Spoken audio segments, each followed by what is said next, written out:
Labrīt, draudzi! Sirsnīgi sveicu jūs šajā dusdienā. Es sēdēju un domāju, kad mācekļi palika vienu Jēzus piesiet krustā, un pēc tam viņš pazuda no kapa. Viņi bija apjukuši un kaut ko vajag ēst un kaut ko vajag darīt, viņi iet zvejot. Un viņi redz kādu jūras krastā, un Pēters parīs, tas ir mans pestītājs. Un izrādās, ka Jēzus ir sakūris ugunskura un sagatavojis viņiem maltīti. Viņiem ir brokastis. Un es kāpēc man ir tāda sajūta, ka Dievs mums ir sagatavojis arī šī rītā brokastis ar Jēzu. Jā, kā mēs lasījām Bībeles tekstos, Dievs sagaida no mums augļus. Bībele ļoti daudz runā par augļiem, par to, ka cilvēkam jābūt auglīgam, ar labiem darbiem, sirds augļi, domas. Un Dievs sagaida, ka būs mums šie mūsu rakstura augļi. Mēs, kas saucam sevi par kristiešiem, mēs zinām un saprotam, ka būt kristietim, būt ar Dievu, tas nav tāds vienreizējs notikums, es izdarīju un viss ir kārtībā. Vai ka tas ir tāds stāvoklis, kas ir tā kā jāsasniedz un arī var apstāties. Nē, Bībele mūs aicina, ka mums ir jāiet uz priekšu. Un kā mēs varam lasīt Pāvila vēstulē, tad viņš raksta, ka Jēzu Kristu pieņēmuši, dzīvojiet viņā, sakņodamies viņā, stipri kļūdami ticībā, kurā esat mācīti, pāri plūzdami savā pateicībā. Nemitīgi sakņodamies, stipri kļūdami ticībā, mācībā, kurā esat mācīti, pāri plūzdami savā pateicībā. Un saskaņā ar rakstiem es nepateikšu neko jaunu, to jau mēs esam pēdējās reizēs runājuši, ka kristieši saņem svēto garu atgriešanās brīdī. Gars darbojās ar katru cilvēku. Gars katru mēģina pārliecināt par grēku un vest pie Jēzus. Bet svēto garu cilvēks saņem atgriešanās brīdī. Un apostoļu darbu 2. nodaļas 38. pantā pēc Pētera svētrunas, kad ļaudis viņam prasa, ko mums būs darīt. Un Pēters saka šos vārdus, un šie ir vienīgie patiesie un īstie vārdi, tie darbojās tā un ne savādāk, ka atgriezieties no grēkiem, liecieties kristīties ik viens Jēzus Kristus vārdā, lai jūs dabūtu grēku piedošanu un saņemtu svēto garu. Tātad kopš kristību brīža cilvēkam ir svētais gars. Viņš ir ar mums kopā. Ja mēs apzināti nenovēršamies vai neatsakāmies no viņa, viņš ir ar mums. Un kāds kristīgais autors raksta, es varu kādu dienu pamosties un justies no rīta fiziski noguris. Ir tā, tu piecelies un tu jau esi noguris, tu vēl neesi neko izdarījis. Tu esi noraizējies par kaut ko pamostoties, vai esi nepacietīgs. Tu kaut ko gribi ātrāk izdarīt, sagaidīt, un cilvēcīgi runājums iespējams, ka šīs izjūtas tevi pavadīs visas dienas garumā. Taču īstenība ir tāda, ka tevī mīt svētais gars. Ja tu esi atgriezies, ja tu esi kristīts, tu esi saņēmis svēto garu un viņš ir tevī. Un patiesībā raizēm, nogurumam, nepacietībai nav pamata dominēt tevī. Ja tu ticībā esi saņēmis svētā gara apsolījumu, tu esi viņa mājoklis, tu esi viņa templis, kā Korintiešu vēstulē rakstīts, mēs esam dzīvais Dieva nams. Un kad tu ved bērnus uz skolu, kad tu dodies uz darbu, kad tu uzsāc jaunus, nezināmus posmus savā dzīvē, kad tu sastopies ar sāpēm, ar traģēdijām, kad tu ej iepirkties, kad tu veido attiecības, kad tu izved pastaigāties suni, kad tu pieņem lēmumus, kad tu dzīvo savu dzīvi, svētais gars mīt tevī. Svētais gars ir. Bet ir kāds jautājums, cik ļoti mēs esam piepildīti ar svēto garu. Būt viņš ir, Dievs viņu ir apsolījis, un tāpēc viņš mums svēto garu dod. Bet vai mēs ļaujamies, vai mēs uzticamies, vai mums ir attiecības ar svēto garu? Un pamēģiniet katrs pats sev uzdot dažus jautājumus. Kad es pēdējo reizi izjūtu savā dzīvē svētā gara vadību? Vai es vispār esmu izjūtis savā dzīvē svētā gara vadību? Vai es tiešām paļaujos uz Svēto garu? Vai es esmu bijis priecīgs Svētajā garā? Un ko vispār nozīmē būt priecīgam Svētajā garā? Bībele saka, ka Jēzus bija priecīgs Svētajā garā. Un vai es esmu lūdzis, lai Dieva gars mani vada un tad ļāvies? Jā, mēs zaudējam gara spēku, ja grēks pārtrauc mūsu attiecības ar Jēzu Kristu. Tad mums ir jāsāk atkal no sākuma. Tas pats nožēlot grēkus bez kristības, bet nožēlot grēkus Jēzus Kristus vārdā un atgriezties pie viņa, lai mēs paliktu viņa tuvumā. Jā, mēs iemācāmies ar laiku lietot kādas schēmas, garīgās, kādus vārdus, varbūt ātra lūkšana, kādas problēmas situācijās, un mēs viņus pielietojam. Tas ir mūsu tāds ātrais tāds avārijas palīdzība, atstrādātie standarti, bet ja viņi nenostrādā, mēs sākam paļauties uz sevi. Un atkal nav paļāvība uz Dievu garu. Tas var būt arī ar lūkšanu. Ja mēs lūdzam Dievu, un ir sajūta, ka Dievs man nav uzklausījis, nākošajā reizē, ja es viņu lūkšu, vai ja viņš man atkal neuzklausīs, tas sašķobīs manu ticību, kuras varbūt man jau tā nav daudz. Un pirms es esmu lūdzis atkārtot, es jau rezervēju atkāpšanās ceļu Dievam, kāpēc viņš man neatbildēs. Es jau esmu gatavs tam, ka Dievs man neatbildēs, un Svētais gars neko nevar darīt. Bet ja nu viņš atbild, un ja nu viņš atbild tā, kā es to negribu un neesmu gaidījis, ja Dievs man atbild un liek man doties tur, kur es negribu, vai darīt to, kas man nepatīk, vai mainīt savus domas par kaut ko, bailīgi lūgt Dievu. Ja viņš atbild, un ja viņš neatbild, un šīs bailes liek mums iziet no tādas mūsu tā kā komforta zonas, un mēs ar bažām, nedrošību un pārliecību, kas mūs pārņem, mums ir tendence to ievadīt tādā domāšanas gultnē, kā es teicu, kad mēs jau attaisnojam Dievu, ka viņš jau neatbildēs. Ja? Viņš jau šīs dienās nedarbojās tā, kā viņš ir darbojies kādreiz. Un tas izved mūs ārpus rakstu rāmjiem, ārpus tā, ka mēs atkal sākam darboties paši tā vietā, lai ļautos Svētajam garam un sekotu viņam, lai sekotu viņa vadībai. Jo Bībele saka, ka Svētais gars nāks un liks mums izprast grēku, taisnību un tiesu. Un atgriežoties vēlreiz pie grēka, reizēm ir kaitinoši, ka visu laiku runā par grēku. Nu, cik var?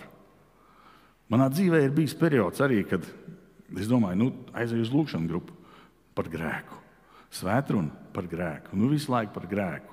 Es sevi dusmojos uz mācītāju, es dusmojos uz draudzi. Ko jūs varat ņemties ar to grēku? Es nevienam to nesaku, es vāros pats. Bet kāds grēks? Es vienkārši dzīvoju, es daru to, ko es daru. Kāds grēks? Un tā ir milzīga sātana mēģinājums mūs pievilt, nenožēlot grēkus. Jo īstenībā grēku nožēla ir visstiprākā un vissvarīgākā līme, kuru mūs savieno ar Dieva žēlastību. Sātans visiem spēkiem mēģina mūs atturēt no tā, lai mēs nenožēlotu to. Kā Pēters teica, un kā gars mūs pārliecina par grēku. Pēters saka, atgriezieties no grēkiem, un jūs dabūsiet Svēto garu. Un šī žēlastība, ko mēs no Dieva saņemam, nožēlojot grēkus, tā ir visstiprākā. Jēzus saka, neviens nevarēs izraut tevi no manas rokas. Neviens, ja tu pats nerausies ārā un neies projām. Jā, atverieties Svētā gara vadībai. Atver savu prātu un dzīvi, neraugoties uz to, ko par tevi domā vai ko par tevi uzskata citi. Jo kaut kāds nereti ir garīgais fanātisms, pārspīlējumi. Ja, to gara vadību jau tā īsti tā kā nevar redzēt. Cilvēks cilvēkam pasaka, tas tā kā vienkāršāk ir. Jā, bet Dieva gars darbojās. Un ziniet, kas notiek kristību brīdī, ko Bībele mums saka?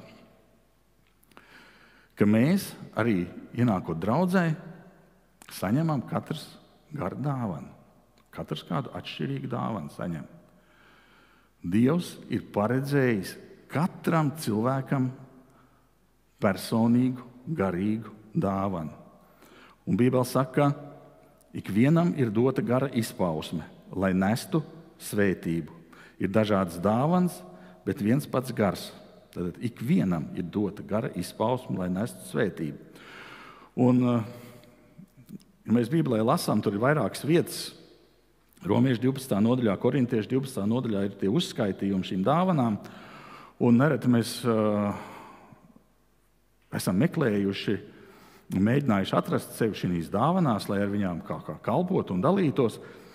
Un tas šķiet nedaudz tā kā sarežģīti vai vecmodīgi vai kaut kā darbojās savādāk. Bet nē, tas viss īstenībā darbojās arī mūsu dienās. Un kad Bībeles pētnieki ir sasystematizējuši šīs gara dāvanas, kuras mums ir pieejams, un principā tas, kas Bībelē minēts, ir apmēram 20. Es viņus uzskaitīšu, jūs varat padomāt līdzi, ko jūs redzat sevī vai kā jūs to saprotat. Ka joprojām mūsdienās var būt apustuļu dāvana, praviešu dāvana joprojām var darboties, Dievs to nav atcēlis. Mācītāji, dāvana kalpot, dāvana sludināt, dāvana dot, dāvana būt priekšnieka amatā. Es nezinu, draudzes vecākais. Žēlsirdības darbi, gudrības runa, atziņas runa, ticība. Tā nav ticība, ko Dievs mums dāvina, kad mēs nākam pie viņa, jo ticība ir Dieva dāvana, ka mēs ticam. Bet to var teikt, tā ir ticība ticībā, ja, tā ir īpaša gara dāvana. Dāvana dziedināt joprojām eksistē. Dāvana darīt brīnumus, pazīt garus, runāt mēlēs, tulkot mēles, evaņģēlisti, gani, vadītāji. Bet tas nav viss, jo šķiet, ka Dievs ņem un lieto arī mūsu talantus un Svētā gara spēkā tos pārveido arī kā garīga dāvana. Mūzika, talants kā garīga dāvana, jo garīga dāvana ir tā, kas ceļ draudzi, tā, kas iedvesmo. Bērnu skolotājs, kas tā ir par lielu svētību, ja draudzē ir šāds cilvēks ar šādu dāvanu. Aizlūgšanas, ja ir cilvēki, kur aizlūdz viens par otru. Es nezinu, Annai ir tāds teiciens lūgšana grupā, ka Dievs, esi pie tiem, kuriem tavu žēlastība ir visvairāk vajadzīga. Un klausoties šos viņas vārdus, katru reizi es redzu to atraitni pie tempļa, kur ieliks savu pēdējo artavu. Šī viņas lūgšana ir kaut kāda milzīga Dieva žēlastības dāvana, gara dāvana draudzei. Jo šī cilvēka balsī var dzirdēt, ka viņi zina, ko viņi lūdz. Esi žēlīgs tiem, kam tas visvairāk ir vajadzīgs. Tā ir apbrīnojama Dieva dāvana. Grāmatvedis. Draudzē talantu, arī grāmatvedis ir vajadzīgs. Dievs var izmantot kā gara dāvana. Un tā tālāk mēs varam iet uz priekšu, un Dievs grib, lai draudze un draudzē visi darbotos, lai visa tā ir tāda kopība. Un īstenībā Bībele saka, ka mums ir jālūdz, lai mēs saprastu savu gara dāvanu, un mums viņa ir jālieto Dieva godam, jo Dievs katram ir devis vismaz vienu dāvanu. Viņš vēlas, lai mēs to zinātu, lai mēs to lietotu viņa godam un draudzes celsmei. Un nav mazsvarīga dāvana. Man arī kādreiz likās, ka draudzē manā bērnībā likās, ka dominē mūzika. Ja tu spēlē vai dziedi, tad tu esi uz viļņa. Bet ja tu nesi nemuzikāls, tad tev īsti nav ko darīt. Bet Dievs negaida no kājas mazā pirkstiņa to, ko viņš cer sagaidīt no visas kājas. Dievs prasa uzticību mazās lietās. Kalpot Dievam var ar to, ko tu esi saņēmis. Ziniet, kādreiz mēs domājam, kad salīdzinām cilvēkus kaut vai Bībelē, ja mēs paskatāmies, kas bija Mūzes, Fāraona meitas dēls. Viņš dzīvoja ne tikai stiprākajā valstī, viņš principā tā bija stiprākā civilizācija tajā laikā. Ja, viņš bija tā laika zināmās pasaules valdnieka galmā. Viņam bija pieejama viss - labklājība, nauda, bagātība, vara. Mūzum bija viss. Bet viņš iestājās par savu tautu, nosit vienu eģiptieti, kļūst par slepkavu, tad viņš bēg. Visa viņa dzīve ir kā viens milzīgs bestsellers. Tad viņš gan aitas, izveido ģimeni, tad viņš atgriežas. satriec Ēģiptes burvjus, pašķir jūru, ja, līdz viņš izved tautu cauri tūkstnesim. Milzīgi notikumi viņa dzīvē. Jānis Kristītājs. Nav daudz par viņu rakstīts, bet Jānis Kristītājs dzīvoja asketisku dzīvi. Praktiski laiku pavadīja tūkstnesī. Kad gars viņu aicināja, viņš sludināja un kristīja cilvēkus Jardānas upē. Un pēc kāda laika, kad viņš tika apcietināts, viņam pat arī uznāca šaubas. Viņš sūtīja savus mācekļus pie Jēzus prasīt, vai tu tiešām esi tas, kas atnāca? Jēzus viņam atbildēja, un beigās viņam nocērt galvu. It kā pilnīgi necila dzīve pretstatā Mūzes tādam bestsellerim. Bet ko Jēzus teica? Starp sievām, no sievām dzimušiem nav lielāka cilvēka par Jāni Kristītāju.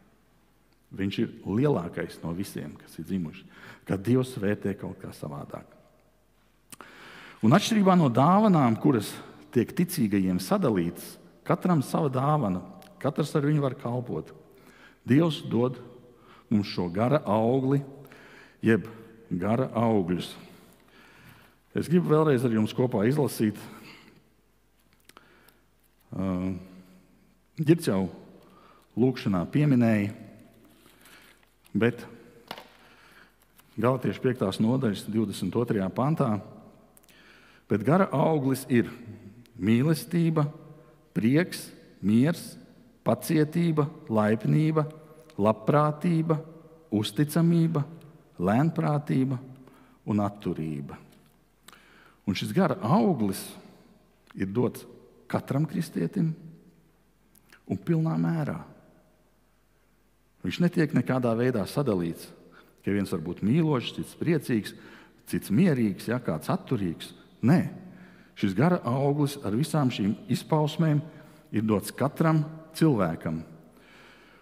Un kāds autors saka, ja dzīve vienmēr būtu labvēlīga pret mums, ļaudis vienmēr patīkami un pieklājīgi mums apkārt, mums nekad nesāpētu galva, vai mēs nezinātu, ko nozīmē būt nogurušam, vai būt zem smagas nastas, gara augļus varētu arī nepamanīt. Bet dzīve vienmēr tāda nav. Grūtības un šķēršļus pārvarot mums sevišķi ir nepieciešami gara augļi. Tas, kas šeit bija uzskaitīts. Un tieši tādās reizēs Dievs var īpaši strādāt ar mums, lai Kristus varētu skart citus cilvēkus, ka mūsu dzīve nes gara augļus, lai mūsu raksturs līdzinātos mūsu pestītājam un mēs vilktu citus arī tuvāk viņam. Es gribētu ar jums uz šiem gara augļiem paraudzīties vecās derības tādā kontekstā vai perspektīvā. Un tas ir 23. psalms. Dāvida psalms, daudz to zina. Citi raksta uz lapiņām un nesā to līdzi. Kur Dāvids saka, tas kungs ir mans gans, man netrūkst nenieka. Viņš liek man ganīties zāļainās ganībās. Viņš mani vada pie skaidra ūdens. Viņš man atspirdzina dvēseli. Viņš ved pa taisnības ceļiem savu vārda dēļ un tā tālāk. Un beigās viņš saka, un es palikšu tā kunga namā vienmēr. Iedomājies, ja tu esi aita. Tu dzīvo tādā Izraēlas apkārtnē, kur dzīvoja Dāvids. Tur nav tikai ganības. Tur ir kalni, tur ir akmeņi, tur ir aizas, tur ir plēsīgi zvēri. Un es, kā aita, kaut kur uzturos. Man ir kaut kādā vietā draudzīgas aitas, citā nedraudzīgas. Kaut kur man ir ko ēst, kaut kur man nav ko ēst. Un es tur mētājos, meklēju, staigāju. Un kādā brīdī es varu nonākt kādā ielejā, kur ir zāļainas ganības. Un es ieraugu, ka tur ir ne tikai aitas, bet ka tur ir arī kāds, kuram aitas klausa, uzticās un ļaujās. Un es varu atklāt, ka ir arī gans. Nav pasaulē tikai aitas, ir arī gans. Un man atklājās, ka ar ganu un ganāmpulku ir drošāk, labāk. Es tur uzturos, es nejūtos apdraudēts. Gans man tuvojās, pieņem mani tā, it kā visu mūžu būtu pazinis, un it kā es būtu bijis tur kopā. Manas ceļos un neceļos apdauzītās kājas viņš nomazgā un ieziež ar savu žēlastību. Un tad es sāku just, ka tas ir kaut kas īpašs, kaut kas līdzīgs mīlestībai. Man kādreiz patīk varbūt citas saites, bet tā bija savādāka mīlestība. Mani draugi savādāk, bet šeit ir kaut kas vairāk. Viņš paņēma mani, aprūpēja. Kaut kāda nesautīga, pārsteigta rīcība. Un tā ir šī dievišķā mīlestība, agape, kas ir šis gara auglis. Un šī mīlestībā ir salīmētas kopā visas pārējās šīs gara izpausmes. Un šī mīlestība ir tā, šī dievišķā mīlestība, ar ko sākās šis gara auglis, ar kādu Dievs mūs mīl, viņš mūs nepiemīt dabīgi. Mūsu dabīgās mīlestības ir šī draudzīgā mīlestība, šī erotiskā mīlestība, bet dievišķā mīlestība mums pašiem dabīgi nepiemīt. Mēs to nevaram attīstīt. Mūsu miesas darbi nespēja neko tādu izdarīt. Tā ir svētā gara dāvana. Tā ir Dieva dāvana mums, ka tā mīlestība, kādu viņš parāda mums, ka mēs sākam kaut ko no tās saprast un spējam kaut kādā veidā to projicēt arī uz mūsu līdzcilvēkiem. Šī ganāmpulkā ir gans, un man ir atklājusies mīlestība. Un pēkšņi es jūtos apmierināts. Es nemētājos nekur apkārt, un man ir prieks. Par ko man ir prieks? Par gana klātbūtni.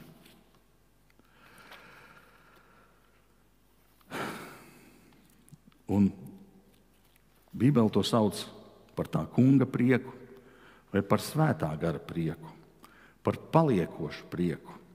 Tas ir tas, ko es sākumā jums jautāju, vai jūs esat piedzīvojuši prieku svētajā garā. Tas ir no attiecībām ar Jēzu. No attiecībām ar tavu ganu tu vari piedzīvot šo neizmērojamo prieku. Sāc saprast, kas ir mīlestība. Tu esi priecīgs un saproti, ka tu esi mierīgs. Tev ir miers ar Dievu, miers ar tavu ganu. Un ne tikai miers ar viņu, no viņa arī nāk miers. Miers ar viņu un miers no viņa. Tā ir fantastika. Un 23. psalmā mēs varam lasīt tālāk, 3. pantā. Viņš atspirdzina manu dvēseli un ved mani pa taisnības ceļiem sava vārda dēļ. Kas tur tālāk tajā auglī bija? Es tagad sāku atklāt, ka tajā ganāmpulkā darbojās kādas savstarpējas likumības. Gan aitām savā starpā, gan ar ganu. Ka darbojās pacietība, darbojās laipnība, darbojās labprātība. Tā ir viņu savstarpējā komunikācija, ko es nekad agrāk nebiju sapratis. Un tad, ejot tālāk, psalmā Dāvids saka, ka Dievs viņu pasargā ar savu gana vēzdu. Viņš viņu gana un klāj galdu pat ienaidniekiem redzot. Tad tas ganāmpulks un arī es kā aita tādā vietā, es esmu pasargāts. Un pasargāts arī kaut kādos tādos aspektos, ko šis gara auglis man atklāja. Un tās bija pēdējās 3 lietas. Uzticamība. Uzticamība Dievam mani pasargā no grēka, no ļaunuma, no iešanas tur, kur man nevajag iet. Lēnprātība. Lēnprātība arī no daudz kā mani pasargā. Atturība. Jā, izrādās, ka ganāmpulkā ir kaut kādas likumības, kuras darbojās savā starpā. Un ir kādas lietas, kas sniedz drošības sajūtu. Un ziniet, kāda ir viena no uzticamības labākajām pārbaudījuma pazīmēm? Vai mēs esam uzticīgi Dievam ar to, ka mēs lasām Bībeli un lūdzam? Vai mēs uzticīgi esam ļoti parastā un vienkāršā lietā? Lasīt Bībeli un lūgt Dievu. Lēnprātība, spēja savaldīties, savaldīt spēks, stiprums, drosmes, straujums. Izrādās, ka lēnprātība ir arī disciplinēta mīlestība.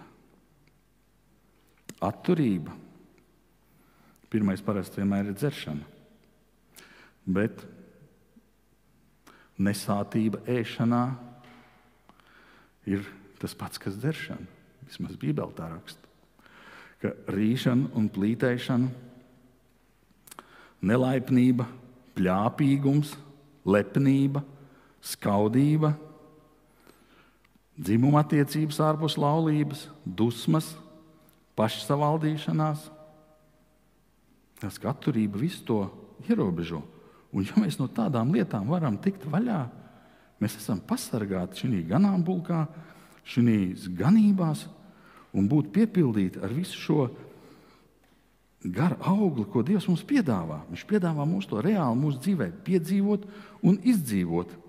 Un vēstulē korintiešiem Pāvels saka par sportistiem. Viņš saka, ka sportists ir atturīgs visās lietās, jo viņš zina, ka viņam ir lai viņš sasniegtu mērķi. Viņš dzenās pēc šī mērķa, lai viņš viņu sasniegtu, un tad viņš ir apmierināts, kad viņš iegūst šo goda balvu.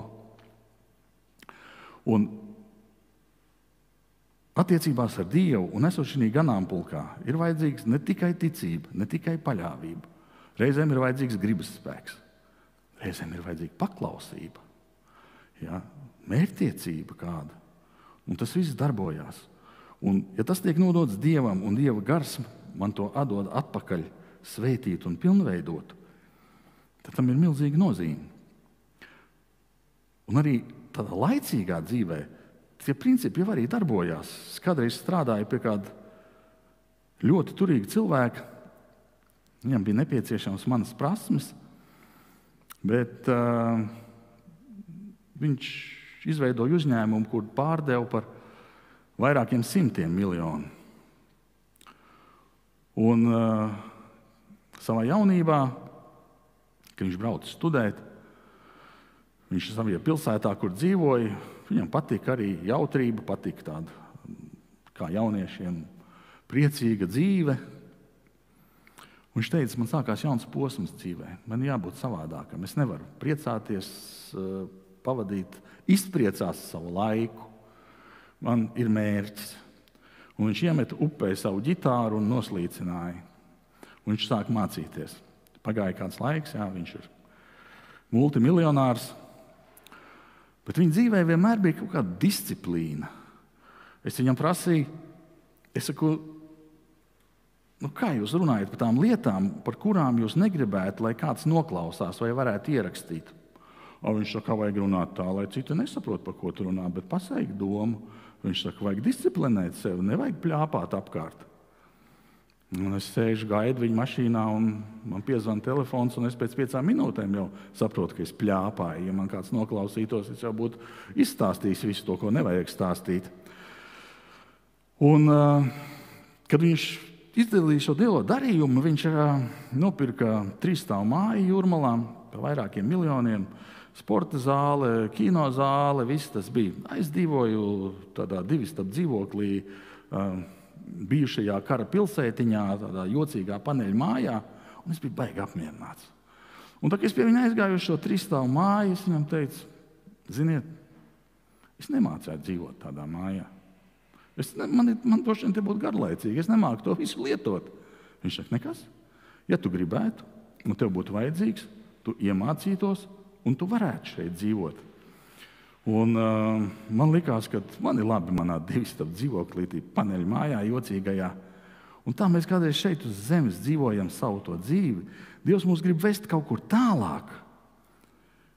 Un tas, kur ir arī tajās pašās ganībās, ko Dāvids saka, tiešām labums un žēlstība man pavadīs visu manu mūžu, un es palikšu tā kunga namā vienmēr. Tas, kur Jēzus mūs aicina, ka mēs atgriežamies mūžīgajās Tēva mājās, kad mēs atgriežamies tanīs ganībās, kuras viņš mums ir paredzējis no pasaules radīšanas.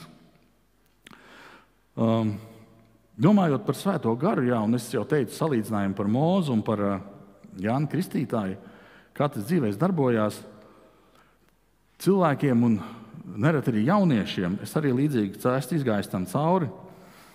Šis grāmatiņas autors Frens Čencis, viņš par sevi raksta: Es bieži vēlējos, lai mana liecība būtu tāda kā narkomāniem vai noziedzniekiem, kuri iepazinuši kungu, pilnībā izmainīja savu dzīvi.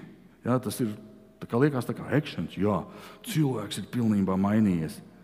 Pretēji viņiem es uzaugu kristīgā ģimenē un, būdams vidusskolnieks, personīgi pieņēmu Jēzu. Cik neinteresanti. Pēc vairākiem ar viņu kopā pavadītiem gadiem ar Jēzu es sāku novērsties no Dieva. Mans grēkā krišanas periods sākās pēc tam, kad biju Dievu iepazinis un saņēmis Svēto garu. Es atkal un atkal apslāpēju sevī gara balsi.